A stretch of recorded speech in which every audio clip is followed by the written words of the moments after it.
So the first thing we're going to do is remove these little brackets. You can use a power driver if you want to, but the screws aren't that long.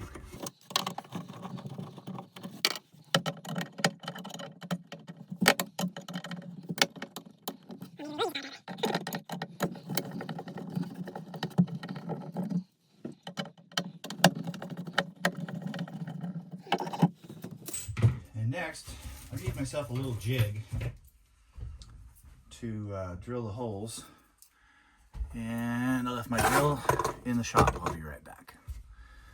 So it actually took longer to set up the jig than it does to actually install the brackets and the struts.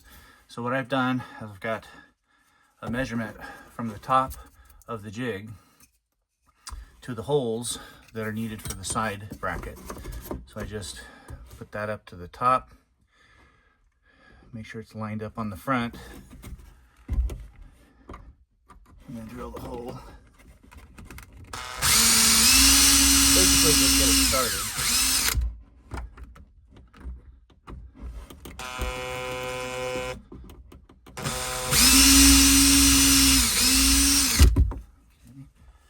They're pretty close to the stock holes, but not quite.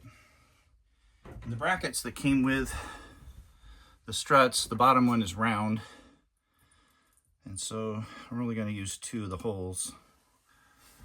Get the bottom screw started. I tried to go by the measurements that the struts came with, but that's really overthinking the process.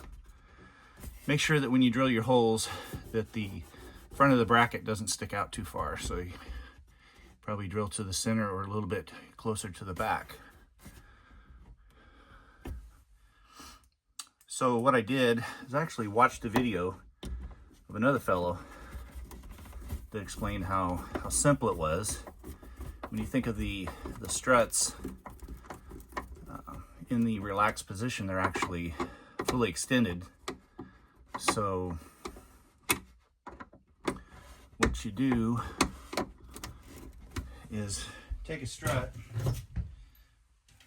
with the brackets and kind of line them up on your door and the mounting post there in the center. And I'm about 2.5 inches back from the top of the cabinet.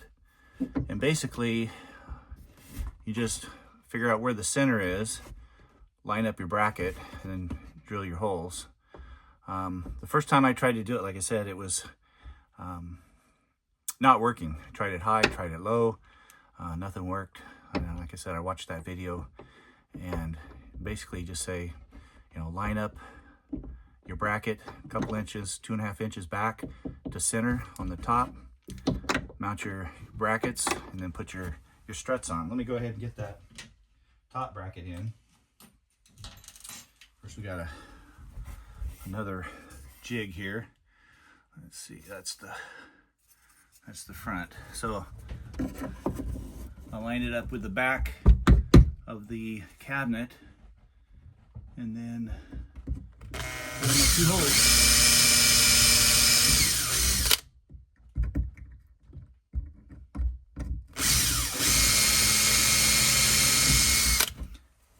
And one thing you want to make sure is that you're on the inside when you mount your bracket. So it's probably 3/4 of an inch or so, but measure how much overlap your cabinet has to the inside mount. That way it's not gonna hit the mount when the door is closed. So we'll get this other screw in here.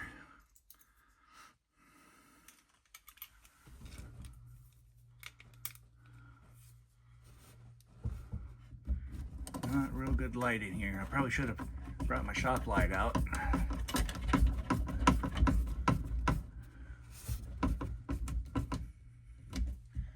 There's one. So what I did on the last one was lined it up take my bracket out here, make sure that the door closes, and it does. So I'll put my jig there, put the last screw in, put the strut on, and we'll be done. And I drilled my holes directly in the center of the bracket, so there is about a 1/2 inch or more adjustment back and forth in case it doesn't close all the way. And the strut has a little clip on the back of it here. You just put a little screwdriver in the back, pull the clip up just a little bit, and it'll snap right on. Like that. Bottom one, same thing, just like that. Get the camera on the outside here real quick so you can see what we're doing. So, strut mounted, open and close. Just that simple. So, my best advice is try not to overthink it. They make the directions a little more complicated than they really need to be.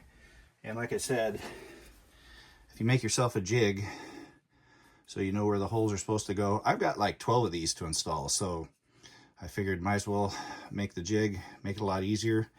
And depending on which way I turn, if it's on the right side or the left side, I've got holes on the end for the top bracket up here.